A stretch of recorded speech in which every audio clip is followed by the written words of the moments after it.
Hello friends, good evening. कल हमने पाचन तंत्र के बारे में कंप्लीट पढ़ लिया। अब उसके बाद में पाचन तंत्र के बाद में आता है श्वसन, है ना। अब पढ़ते हैं श्वसन के बारे में। श्वसन देखो, सबसे पहले श्वसन होता क्या है। हम खाना खाते हैं, ठीक है, ग्लूकोज के रूप में हमें ऊर्जा मिलती है। तो जो ग्लूकोज होता है उसको तोड़कर खंडन करके ऊर्जा के रूप में बदलना ही श्वसन कहलाता है। ठीक है, तो श्वसन होता क्या है। ऊर्जा के लिए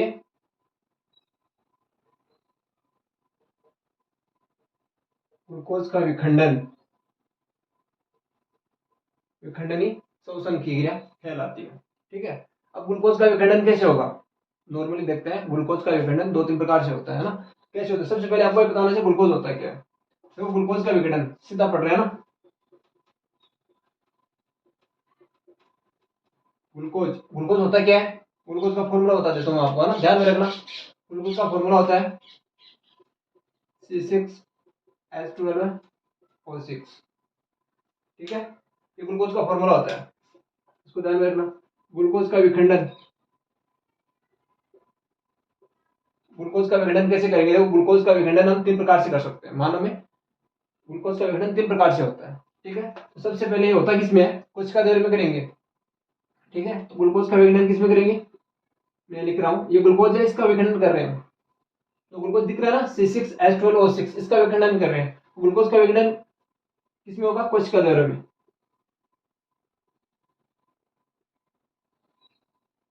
कोशिका द्वार में होता है ना। तो जो कोशिका द्वार में ग्लूकोज का विखंडन होता है उसे बोलते हैं पायरुवेट चक्कर। ठीक है, तो उसमें क्या बनेगा, पायरुवेट चक्र होगा, जिसमें ग्लूकोज का विखंडन होगा। ठीक है, विखंडन होने के बाद इसमें क्या बनेगी, ऊर्जा बनेगी, ऊर्जा बनेगी। अब विखंडन के बाद ये तीन प्रकार से बनता है। सबसे पहले हम इसमें देखते हैं, जैसे मान लो पायरुवेट चक्र बन गया, ऊर्जा बन गई। हमारे देखो, हमारी जो कोशिका है, कोशिका द्वार में जो छोटे छोटे ग्लूकोज जाता है उसका विघटन होता है। सबसे पहले पायरुवेट चक्र बनता है। पायरुवेट चक्र में 4 एटीपी का ऊर्जा निर्माण होता है। कितना होता है, 4 एटीपी। 4 एटीपी ऊर्जा बनेगी। 4 एटीपी बनती है, जब काम करेंगे तो ऊर्जा तो लगेगी ना। तो चक्कर चलेगा, चलेगा इसको बनाने के लिए। इसमें क्या बनेगा, इसकी जो 2 एटीपी ऊर्जा है ये खत्म हो जाएगी, तो बचेगी कितनी फिर, 2 एटीपी ऊर्जा बचेगी। ठीक है, तो यहाँ पे जो कोशिका दायरे हो रहा है, कोशिका दायरे में जो पायरुवेट चक्र बन रहा है, ऊर्जा मिल रही है हमें चलने के लिए, काम करने के लिए। वो कितनी बन रही है, 2 एटीपी। और एक ध्यान में रखना, एटीपी नाम आया आपके पास, एटीपी। एटीपी का पूछ सकता है, एटीपी का फुल फॉर्म क्या है, एटीपी कौन सी ऊर्जा है। इसका नाम याद रख लेना। एक का मतलब तो होता है एडिनोसिन, टी का मतलब होता है ट्राई, और पी का मतलब होता है phosphate. Adenosine try phosphate, ATP का पूरा नाम क्या है, एडिनोसिन ट्राई फास्फेट। ठीक है, 4 एटीपी ऊर्जा बनती है। 4 में 2 खर्च हो गए इसमें बनाने में, और 2 बच गए हमारे पास। अब इसमें बाद में क्या होगा, ये तीन प्रकार से काम करेगा। ठीक है, पहला क्या है, पहला मान लेते हैं हम, यहाँ पे मैं लिख रहा हूं 1 नंबर। 1 नंबर में क्या आएगा, O2 की उपस्थिति। ठीक है, इसका तीन तीन भागों में इसको हम पढ़ रहे हैं, 3 भाग है। पहला पढ़ रहा हूं O2 की उपस्थिति। अब O2 यानी ऑक्सीजन, ऑक्सीजन की उपस्थिति में क्या क्या बनेगा। अब ग्लूकोज है, इसको तोड़ेंगे, ग्लूकोज है, O2 की उपस्थिति में आएगा तो क्या बनाएगा, कार्बन डाइऑक्साइड। कार्बन डाइऑक्साइड बनेगा, जल बनाएगा, थोड़ा पानी की बनाएगा, और साथ में क्या करेगा, ऊर्जा का निर्माण करेगा, ये ऊर्जा बनाएगा।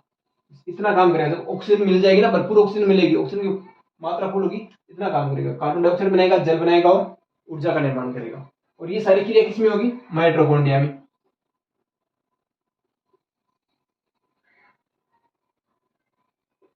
और ये सारी क्रिया किसमें होती है, माइटोकॉन्ड्रिया में। और माइटोकॉन्ड्रिया में कितनी ऊर्जा बनती है, याद रख लेना, 36 एटीपी। 36 एटीपी का ये निर्माण करेगा। तो पहला भाग हो गया, वायु की उपस्थिति में जब ग्लूकोज का विखंडन होता है, कार्बन डाइऑक्साइड, जल और ऊर्जा का निर्माण होगा। याद रख लेना, वायु की उपस्थिति में जब भी ग्लूकोज का विखंडन करेंगे हम शरीर के अंदर, कोशिका में, कोशिका में कहा होता है माइटोकॉन्ड्रिया में, क्या बनेगा, कार्बन डाइऑक्साइड, H2 और ऊर्जा। 36 एटीपी में ऊर्जा प्राप्त होती है। ठीक है, दूसरा मिलेगा, देखो वायु की उपस्थिति है, मान लो वायु का अभाव, कमी हो जाए थोड़ी बहुत, कम, पूरी अपूर्ति न हो, कोई पूरी वायु हमें न मिले, तो फिर क्या होगा, हम लिख सकते हैं ऑक्सीजन की कमी या ऑक्सीजन का अभाव। जब ऑक्सीजन की कमी या अभाव होगा तो फिर हमें क्या क्या बनेगा, है ना, ऑक्सीजन की कमी होगी तो लैक्टिक अम्ल बनेगा,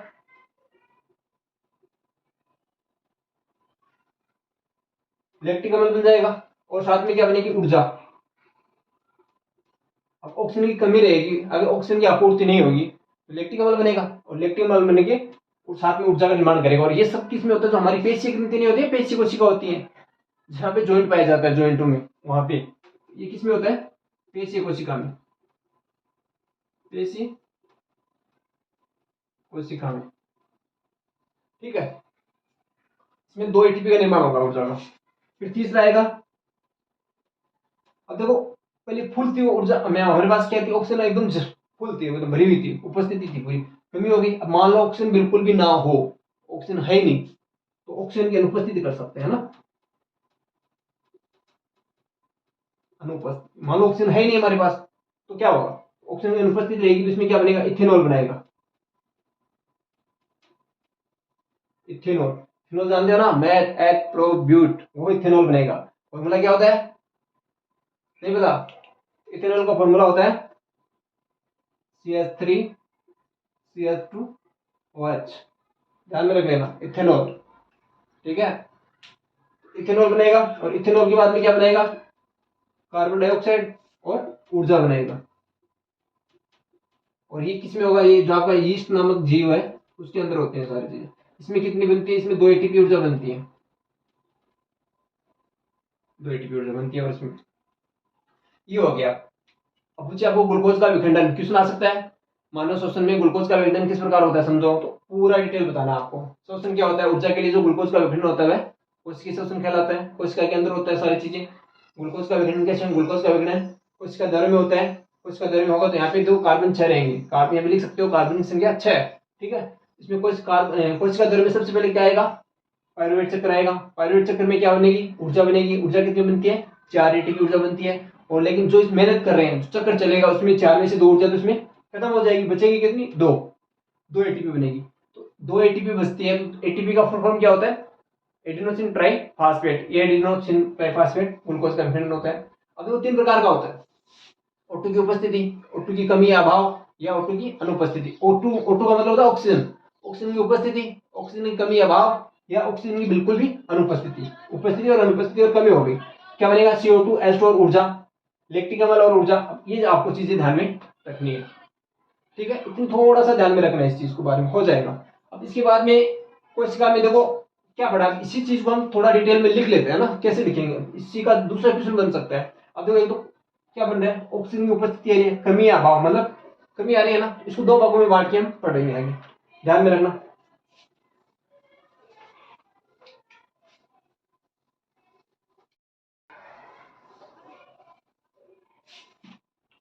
अब देखो आगे पढ़ते हैं, जितना पढ़ लिया उससे आगे देखते हैं ना।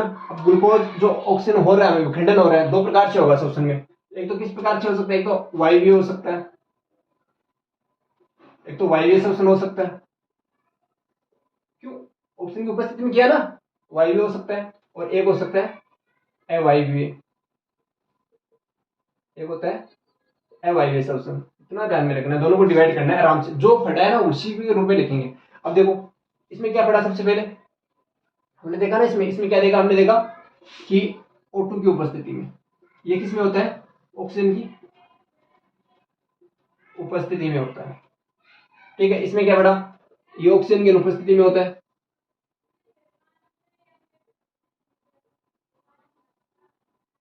ये ऑक्सीजन की अनुपस्थिति में होता है। तो पहला डिफरेंस हो गया, सिंपल सा था, पहला डिफरेंस हो गया आपका, O2 की उपस्थिति में होता है ये, O2 की अनुपस्थिति। इसमें फिर क्या किया, ग्लूकोज होता है आपका, है ना, ग्लूकोज C6H12O6 ग्लूकोज होता है। ग्लूकोज का पूर्ण पूर्ण क्या होता है, उपचयन होता है, उपचयन होता है, और क्या बनता है, पूर्ण उपचयन होने के बाद क्या बना, CO2 जल व ऊर्जा मुक्त होती है।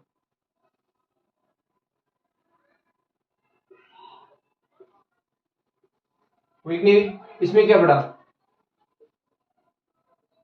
ग्लूकोज का अपूर्ण, पूर्ण नहीं होता ना, इसमें तो पूर्ण हुआ, इसमें अपूर्ण हो जाएगा, अपूर्ण अपचयन होता है, उपचयन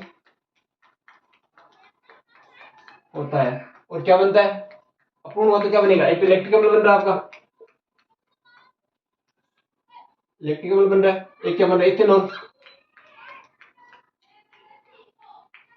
इथेनॉल CO2 वह ऊर्जा मुक्त हो रही है। ठीक है, इसमें टोटल कितना बना, इसमें कुल 36 ATP ऊर्जा बनती है, और इसमें कुल कितने बने, 2 ATP ऊर्जा का निर्माण होता है। ठीक है, चौथा पॉइंट क्या आएगा, ये किस में हुई थी, माइटोकॉन्ड्रिया में ना, और कोशिका द्रव्य में होती, 2 ATP बनी थी, तो ये है कोशिका द्रव्य है माइटोकॉन्ड्रिया में हो सकती है, कोशिका द्रव्य माइटोकॉन्ड्रिया दोनों में होती है। और ये किस में होती है, 4 नंबर पर है ना, ये केवल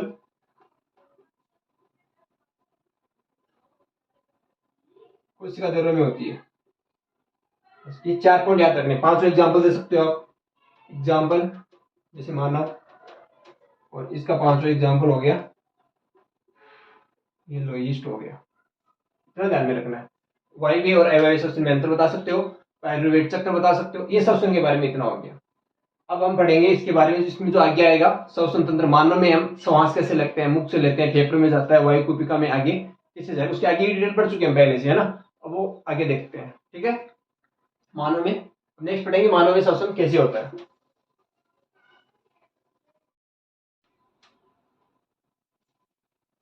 चलो अब आगे देखते हैं मानव में श्वसन, वायवीय अवायवीय श्वसन पढ़ चुके हैं ना, उसके बाद में आता है मानव में श्वसन।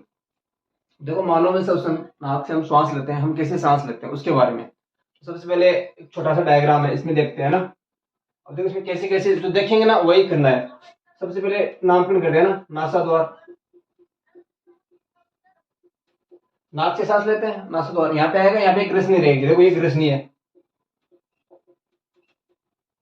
ये ग्रसनी हो गई।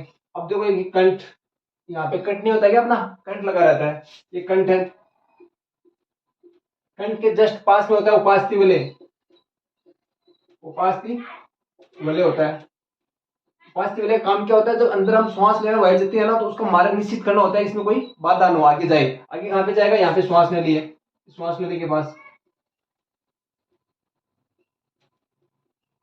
और श्वास नली की बात, श्वास नली कहाँ पे डिवाइड होती है, देखो यहाँ पे श्वास नली होगी, श्वास नली होती है श्वसनी में, श्वास नली आगे जाके आगे श्वसनी, श्वसनी कहाँ पे जाती है, फेफड़ों में, और फेफड़ों में जाके आगे श्वसनिका में एक नली के जाल होता है, उसके रूप में डिवाइड होती है, देखो ये श्वसनिका हो गई आगे जाके।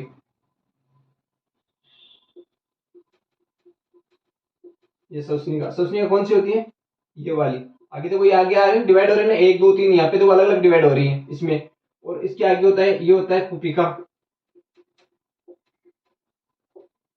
ये वही कुपिका हो गई, दोनों फेफड़े हो गए, ये दोनों फेफड़े हो गए, राइट और लेफ्ट, और ये डायफ्राम हो गया, ये डायफ्राम हो गया। अब देखो इतनी चीजें ध्यान में होनी चाहिए, आपको डायग्राम बनाना आना चाहिए। सबसे पहले मानव में श्वसन तंत्र क्या होता है, अगर ऐसा पूछे, या ऐसा पूछ सकते हैं आपसे कि मानव में श्वसन तंत्र का वर्णन करो, या फिर मानव श्वसन तंत्र के मुख्य अंग कौन कौन से हैं। नाक से स्टार्ट होता है, नाक हो गया, ग्रसनी हो गई, कंठ, कंठ के पास में होता है उपास्थि वलय, देखो उपास्थि वलय से हाथ में लगा के चेक कर लेना, यहाँ पे आपको ऐसे धारी नुमा ऐसे दिखाई देगी यहाँ पे ना उपास्थि वलय, उपास्थि वलय के जस्ट नीचे यहाँ पे श्वास नली रहेगी, श्वसनी, श्वास नली आगे जाके क्या होगा, दो आपके फेफड़े हैं, उस फेफड़े में डिवाइड होगी दोनों साइड, लेफ्ट और राइट दोनों साइड में डिवाइड होगी, जो डिवाइड होती है उसको बोलते हैं श्वसनिका, है ना। और श्वसनिका डिवाइड होके आगे जाके जो श्वसनिका है फेफड़े में जाके श्वसनिकाएं में रूपांतरित हो जाए, नली, बहुत सारी नली के रूप में डिवाइड होती है, अलग अलग, एक नली, 2 नली ऐसे, ठीक है, अलग अलग नली होगी। जो नली होती है उसके मुख पे गुब्बारी नुमा संरचना होती है वायु कुपिका के रूप में, और वायु कुपिका है वो आप जो रुधिर वाहिकाएं होती है, इसके अंदर देखो यहाँ पे होता है जो वायु कुपिका है, ये वाली वायु कुपिका है ना, ये वाली जो ये वाली है, इसके अंदर क्या होता है, रुधिर को, आपको ब्लड कैसी का होती है ना, धमनी होती है, शिरा होती है, जो यहाँ से ब्लड को लेके जाती है, उसके अंदर O2 मिला होता है, उसका काम करती है वो, उसका यहाँ पे विस्तृत जाल फैला हुआ रहता है। अब लिखना क्या है, डायग्राम बनाना है। डायग्राम बनाने के बाद में आपको ये ध्यान में रखना है कि इसमें कौन कौन से अंग आ रहे हैं, अंग का ध्यान में रखना है, कौन कौन से अंग काम मिले। तो सबसे पहले में क्या लिखना है, देखो इसमें लिखा हुआ है, सबसे पहले नासाद्वार आ गया। नासाद्वार के बाद में ग्रसनी, कंठ, कंठ में क्या होता है, उपास्थि वलय होता है, या फिर वोकल कॉर्ड बोल सकते हो, वोकल कॉर्ड होता है ना, यहाँ पे वोकल कॉर्ड बोल सकते हो आप। फिर श्वास नली आ गई, श्वास नली के बाद में श्वसनी, श्वसनिकाएं, श्वसनिका किसमें, वायुकुपिका और वायुकुपिका के अंदर क्या होता है, रुधिरवाहिनिकाएं होती है। ये तो इसके अंदर नॉर्मल इसकी जो छोटी मोटी डिटेल होती है वो लिखनी होती है। अब इसमें काम क्या क्या करते हैं उसके बारे में बात करते हैं। देखो डिटेल से बता रहा हूँ, बाकी आपको पीडीएफ में मिलेगा, नोट्स बनाने के रूप में पीडीएफ मिलेगी, देख के आराम से लिख लेना, ठीक है। वरना जो बोल रहा हूँ उसको आराम से पॉज करके या बंद करके आराम से कुछ भी कर सकते हो आप। सबसे पहले नासाद्वार, ठीक है। नासाद्वार के बारे में देखते हैं, नासाद्वार में क्या होता है। नासाद्वार में क्या क्या होता है, नासाद्वार में देखो नाक के अंदर क्या क्या होता है, कुछ तो महीन महीन बाल मिलेंगे आपको, ठीक है। बाल के अंदर साथ साथ में क्या होता है, श्लेष्मा ग्रंथियां पाई जाती है, ठीक है। जैसे हम श्वास ले रहे हैं, श्वास ले अंदर श्वास ले ना, तो श्वास के साथ क्या धूल भी जाती है, मिट्टी भी जाती है, कुछ अशुद्ध भी जाती है, मिट्टी जा रही है साथ में, कुछ अशुद्ध या सूक्ष्म जीव होते हैं, कवक वगैरह या सूक्ष्म जीवाणु अंदर जाते हैं। उसके अंदर क्या होता है, जो महीन बाल होते हैं, महीन बाल वह श्लेष्मा ग्रंथियां। सबसे पहले क्या लिखना है, जो महीन बाल और श्लेष्मा ग्रंथियां नाक के अंदर उपस्थित होती है, जो हम वायु को अंदर ले रहे हैं उसको क्या करते हैं, उसके अंदर जो अशुद्धि होती है, जैसे सूक्ष्म जीव होते हैं, मिट्टी वगैरह होती है, उसको क्या नाक के अंदर ही रोक लेते हैं, फिर आगे वायु चली जाती है। आगे वायु कहाँ पे जाएगी, ग्रसनी में। ग्रसनी में क्या होता है, दो नाल होते हैं, एक आहार नाल होता है खाने वाला, और एक श्वास नाल कंठ वाला होता है, श्वास नाल वाला। तो आगे वायु किस में भेजेंगी, श्वास नाल में, ठीक है। श्वास नाल में आगे कहाँ पे जाएगी, यहाँ पे आ गया ग्रसनी में, ग्रसनी आगे कहाँ से जा रहे हैं, कंठ में, ठीक। कंठ में क्या होता है, आगे कंठ में जाएगी, कंठ में उपास्थि वाले लगे रहते हैं, एक जोड़ी होता है उपास्थि वाले, कितना होता है, एक जोड़ी, एक जोड़ी उपास्थि वाले की लगी रहती है, एक जोड़ी उपास्थि वाले। एक जोड़ी का मतलब एक साइड इस साइड रहेगा, एक साइड इस साइड, तो दोनों साइड से रहेगा, ऐसे लगा रहता है, ऐसे जुड़ा रहता है ना, उपास्थि वाले रहते हैं। उपास्थि वाले का काम क्या होता है, कंठ हो गया, कंठ का काम सुन लिया, नीचे से ध्वनि आ रही है उसको वाणी में बदलती है, यहाँ पे आवाज, जो आवाज निकल रही है ना कंठ से निकलती है, नीचे से वायु ऑक्सीजन आ रही है उससे आवाज निकल रही है, ठीक है। और जो उपास्थि वाले उसका काम होता है, जो हम श्वास ले रहे हैं, ऑक्सीजन हम अंदर ले रहे हैं ना, उस ऑक्सीजन को ये सुनिश्चित करना होता है कि ऑक्सीजन है आगे जाए, ऑक्सीजन श्वास नली में जाएगी ना, आगे श्वास नली में आगे जाती है, तो उसको एकदम मार्ग है उसका निपातित हो, कोई बाधा ना हो, उसका ये सुनिश्चित करना किसके काम होता है, उपास्थि वाले। किसने ऐसा आ सकता है, तो कंठ के द्वारा आगे जो वायु जाती है, श्वास नली में वायु पहुंचाने में उसका मार्ग सुनिश्चित करने की जिम्मेदारी किसकी हो सकती है, या मार्ग सुनिश्चित किसके द्वारा किया जा सकता है, किसके द्वारा होता है, उपास्थि वाले के द्वारा, ठीक है। उपास्थि वाले बाद में किसमें आएगी, श्वास नली में, श्वास नली में वायु आएगी, और श्वास नली क्या करती है, आगे जाके श्वसनिका में, श्वसनी में डिवाइड होती है। जैसे तो ट्रेकिया होता है, ब्रोंकाई, अगर अंग्रेजी में याद रखोगे ना तो इसका इजी याद रहेगा, ये होता है ट्रेकिया, इसको बोलते हैं ब्रोंकाई, श्वास नली श्वसनी को ब्रोंकाई, ठीक है। इसको बोलते हैं ब्रोंकियोल, ब्रोंकियोल, अलग अलग नाम आ जाएगा सबका ना, तब कोई दिक्कत नहीं होगी। ट्रेकिया, ट्रेकिया से ब्रोंकाई में जाएगा, ब्रोंकाई आगे जाके किसी जो अपने फेफड़े होते हैं दोनों साइड, देखो श्वसनी है, श्वसनी में आएगी श्वसनिकाएं, जो फेफड़े होते हैं, फेफड़े के अंदर जो आपकी ब्रोंकाई है, ब्रोंकाई किसमें होगी, ब्रोंकियोल में विभाजित हो जाएगी, नली के रूप में बहुत सारी नली में डिवाइड होती है। मैंने यहाँ पे जगह के हिसाब से बहुत सारी नलिका होती है फेफड़ों के अंदर, ठीक है। तो ऑक्सीजन आती है यहाँ से, जो O2 आएगी आपकी, इस मार्ग में भी जाएगी और इस मार्ग में भी O2 जाएगी आपकी, O2 आएगी यहाँ पे आएगी, O2 इस रास्ते आएगी, इसमें सब में रास्ते में जाएगी O2, है ना।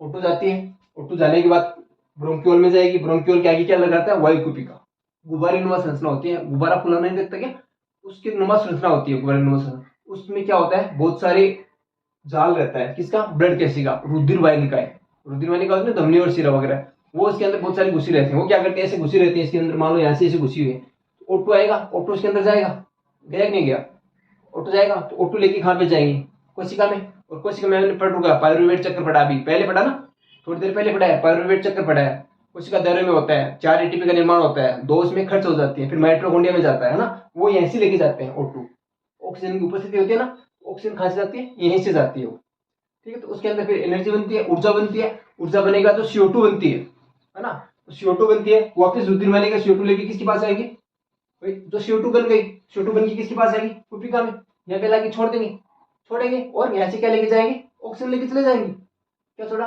CO2 छोड़ा और ऑक्सीजन लेके चलेंगे।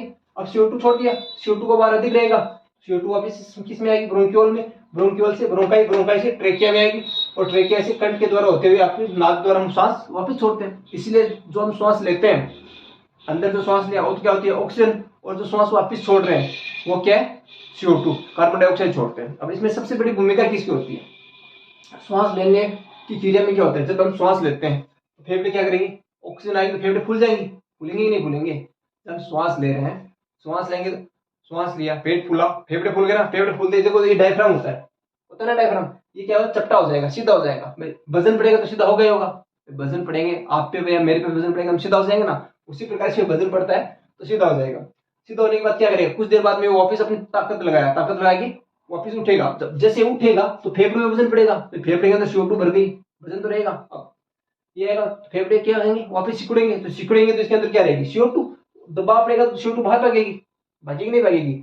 विसरण की प्रक्रिया उच्च सांद्रता से निम्न सांद्रता की ओर जो विसरण की प्रक्रिया होती है उसमें तो CO2 बाहर चलेगी, तो बाहर भागेगी, यहाँ से दबाव पड़ेगा तो ऊपर आएगी तो हम नाक के द्वारा उसको बाहर छोड़ देते हैं। ये होता है मानव में श्वसन। ठीक है, अब अपना पाचन हो गया, श्वसन हो गया। अब जैसे हम वहन पढ़ेंगे, वहन में भी ये काम आएगा, रुधिर से जो ऊर्जा बन रही है या कोशिका में जो ऊर्जा बन रही है अंगों तक पहुंचाने का काम किसका द्वारा होता है, रुधिरवाहिनी का होते हैं। कौन कौन सी रुधिरवाहिनी का होते हैं वो हम कल पढ़ेंगे, इसका ध्यान में रख लेना। मानव श्वसन कंप्लीट है, पूरा एक चीज बता चुका हूं। अगर ऐसा नहीं समझ में आ रहा है आप मुझे DM करके बता देना, या फिर अपना जो टेलीग्राम चैनल है MJ एजुकेशन सेंटर, उस पर जाके जो लिंक है ना, उस लिंक के अंदर उसका लिंक मिलेगा आपको, डिस्क्रिप्शन में जाएंगे ना तो टेलीग्राम का लिंक मिल सकता है, वहां पे जाओगे आप, टेलीग्राम पे जाना, वहां पे पूरी PDF मिलेगी, पूरा पढ़ाया हुआ समझाया, यहाँ पे पूरी PDF मिलेगी, उसमें जाके आप आराम से नोट्स बना सकते हैं। ठीक है, आराम से पढ़ना।